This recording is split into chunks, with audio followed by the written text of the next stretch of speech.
Good afternoon. So I was just thinking that conference speaking would be the last thing outsourced to AI, but clearly I'm wrong on that, unfortunately. And I've even been outdressed by a bot, so it's not a good day. But I'm very lucky to have Hiro and Raymond here to talk about VR and also AR. If you haven't really delved into that area, it is fascinating. I think one of the most famous examples of AR was Pokemon Go, the craze last year that had people chasing mythical creatures all around the world. And that's really just one example of it. HTC has been one of the companies at the forefront of the VR revolution, and also in a moment, Raymond will talk about how they might look into AR. But the first question I really want to ask, and I'll throw it at Hiro of Gumni, is where are we right now in the AR VR space? Right now today, July 2017, and how do you see it for you and Gumni in the next 12 months to 2 years? Are we going to see a lot of fast growth, or is it still going to be a bit slow?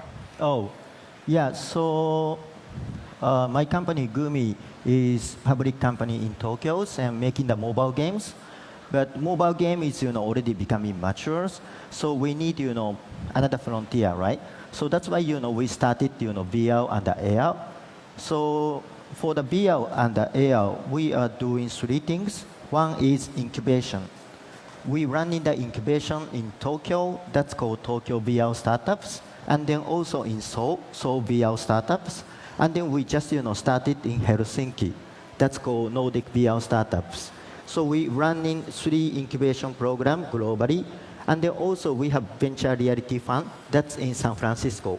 This is 50 million fund and focusing on the seed early stage companies and focusing on the VR and the AR. And then also we making the game by ourselves. So that's what we are doing. So for investment, we see all around the technologies, all around the service, except hardwares. Right. But for our companies, game is so important, right? Yeah. So I think, VR, AR, both is, game is, leading the market. Yeah. So for us, VR game is, so important, and also the AR game. And then if, we talk about the game, last year, on the Steam, more than 8 games makes more than 1 million revenue. It's not bad. This is only Steam. So if including the PlayStation, maybe double. Right. Yeah. So even the last year, already 15 game sells more than 1 million. So I think the market is. There is momentum, isn't there? Yeah. Now you guys are a mobile game company, but you don't yet have a VR AR game out there on the market. But you're kind of beta testing. You got a prototype. How are you now? What's your timeline for bringing out your first VR AR game? What's it going to look like? Oh, so for the VR internal studio, we're making 1 game, and then as a publisher, we're making 2 games. So 1 game is going to be launched hopefully end of this year, but game is always Games never launch on time. yeah. So hopefully end of this year, and then 2 games is end of next year. What are your hopes for those? I mean, do you really think they're going to be real drivers of revenue, or are they more like a test to see how it works as a learning experience for you about how to produce a game, how to publish, how to go through that process? Oh, but of course, still mobile VR game, the revenue is, not that big, right? So biggest title last year is Job Simulator, right? Job Simulator. Yeah, that Job Simulator makes 5 million. Right. So still, good for the indie, right, startup. Right. But not good for the big companies. But last year, HTC sold only 400,000 units. Right. Yeah. Do you think it'll be big for you? Like a year from now, 2 years from now, will you still basically be a mobile gaming company? Or do you have big hopes for VR and AR? Oh, so for me, end of next year, VR, like hardware sold way more than now. So this is depend on the hardware, right? Depends on these guys. Depends on this guy. So the pressure's on you, Raymond. That's a big issue now, right? I mean, so Hiro's talking like they're not the hardware guys. You are specifically the hardware team. HTC has the background in phones and has essentially, sorry to say, just given up on phones, but going big on VR. How many units have you shipped so far of your Vive headset? So for the shipping units, actually, there's we never talk about the shipping units for the Vive. You can tell us now. Yeah.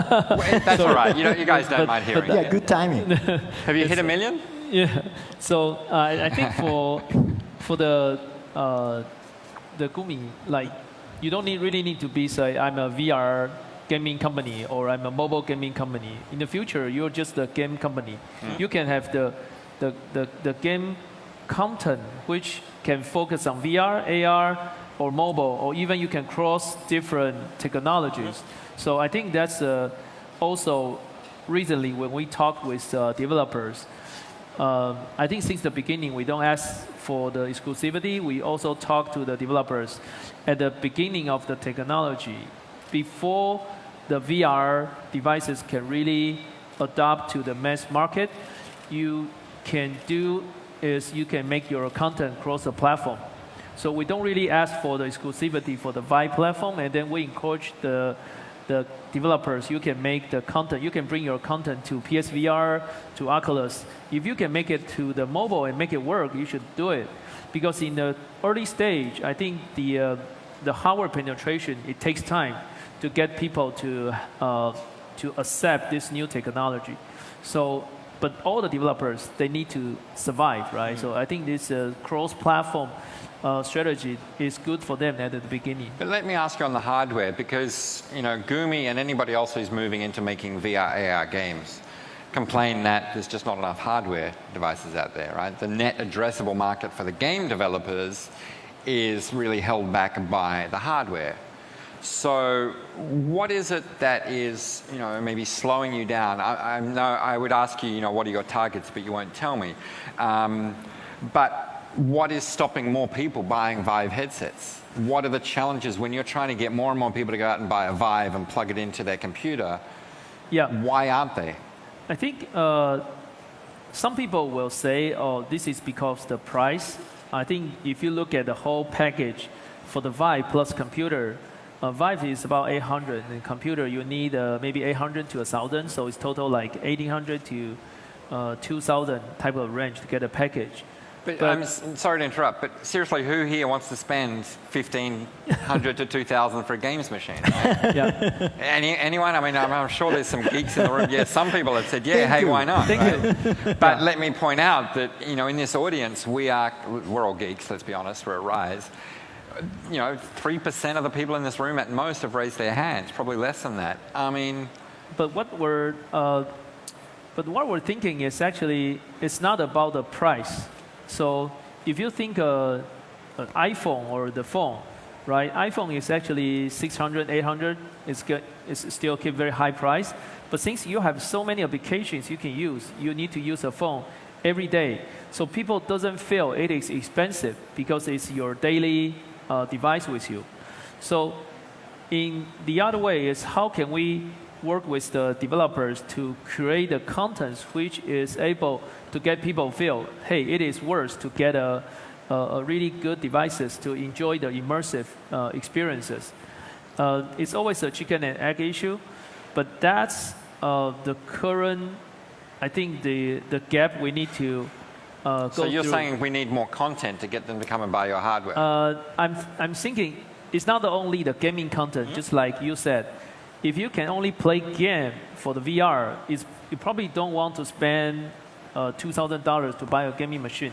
But what if you can do more with the VR? And that's also one vision we are having is we want to bring VR to all industries, like the design industry, the work, the schools, the training. So people can using this platform to do more than gaming. So it's become one of a necessary platform.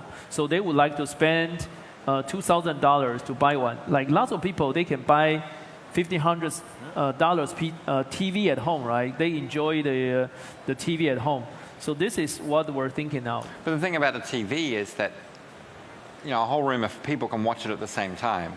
TV is ubiquitous. It's been around for 70 years. Yeah. And, you know, there's very few homes in the world that don't have a TV these days. And so there's really no one killer app for TV anymore. But I don't see how there's going to be ubiquity for people going home, putting on a headset and saying, I want to vibe out for a few hours. They may do it a little bit, like, you know, casually, you know, go and, you know, climb virtual rocks or shoot virtual people. But what is it that is going to get it ubiquitous where people are going to spend more time with Vive than watching a TV? So I think it's what if you can do your work, your entertainment, and like your leisure, it's all in VR. That means you want to stay in VR. The longer you want to stay, that means you would like to pay more for these devices. And of course, we understand that for the high end, at the beginning, you need to leverage some extremely cool gaming to get adopted. We're also thinking about to making mid-tier, like the standalone VR that we're going to work with Google for the end of this year to launch, right? We think that's probably another approach to get the VR into the mass market. Because in the beginning, if you only target from the high end, and some people, they just don't like the PC installed at home. They don't like the tether. And especially some female, they probably want to use in VR to more like media consumption. Right. So maybe a standalone type of VR is also good for them. So in the long term, we're still seeing the technology is growing.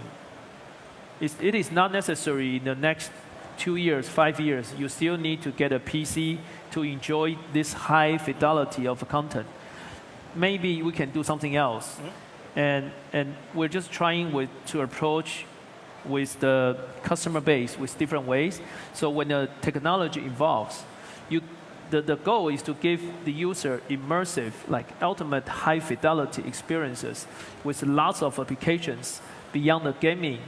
And then people will start to adopt or accept the VR is one of the media they can use. So let me ask then, Hiro. So, you want to follow up on that? Yeah, I have, you know, a little bit different opinions. So I invested many companies globally, right? More than like, you know, 30, 40 companies. So VR use cases, you know, two. One is game. The other one is B2B.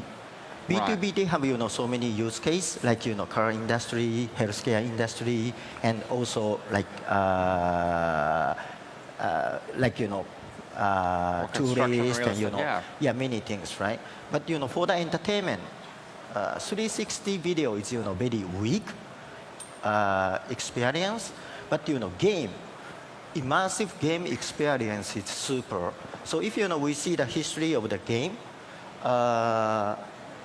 like, you know, PlayStation or Nintendo Wii or, you know, like, you know, game console, big hit console game, they have two things. One is killer game, and then the other one is price. Right. So if, you know, we see the history of the game, the price, hardware price, if, you know, more than 500, no one buy it.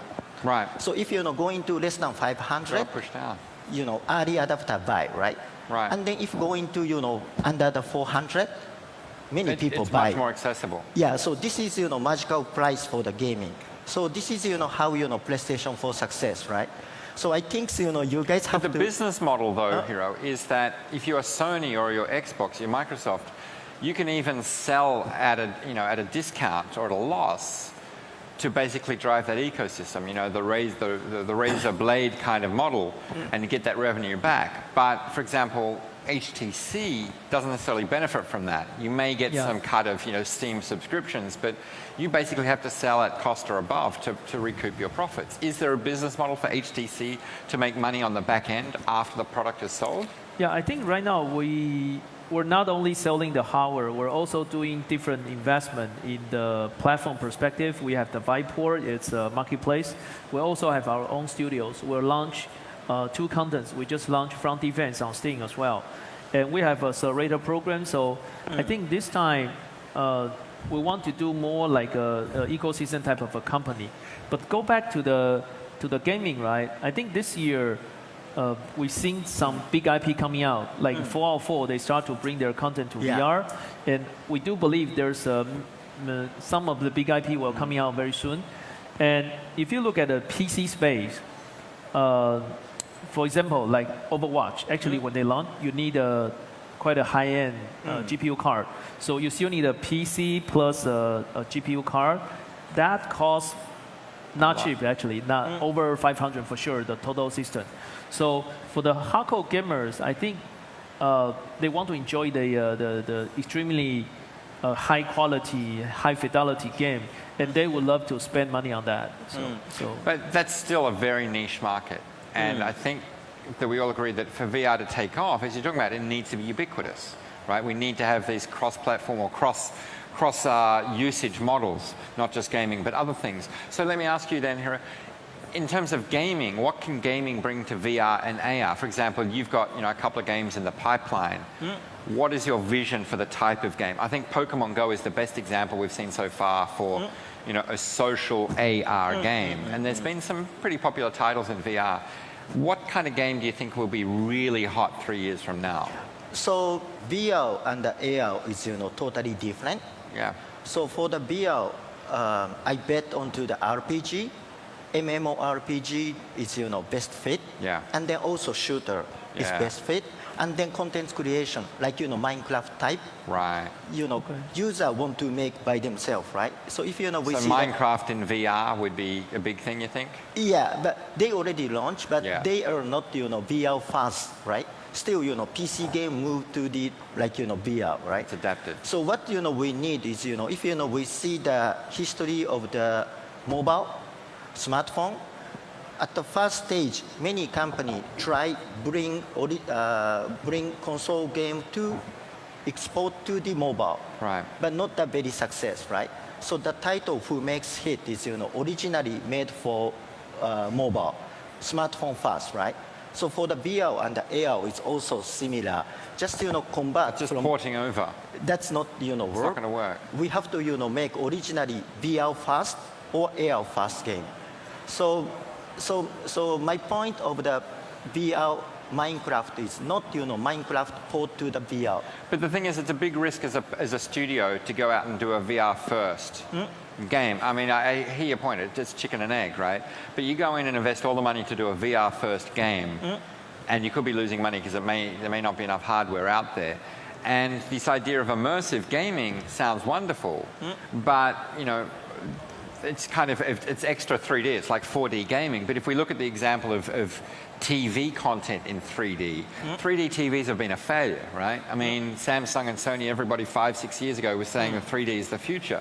It's gone nowhere. Can either of you convince me that VR will be ubiquitous if 3D failed? Yeah. So the reason why 3D TV is fail is they don't have any killer content. So experience is not wow level, just 3D, right? So if just a 3D, maybe once a month go to the theater movie, then bring the glass, then extra like $3, $4, maybe okay, right? But in the house, just 3D is not enough, right? Right. So that's the reason why I doubt onto the mobile VR. Is mobile VR experience is just 3D same. Right. But like HTC type is more like immersive, 6 degrees freedom. Then so that's immersive is key component of the VR. So we want to into the world, not just 3D. We want to into the world, and then we want to manipulate everything.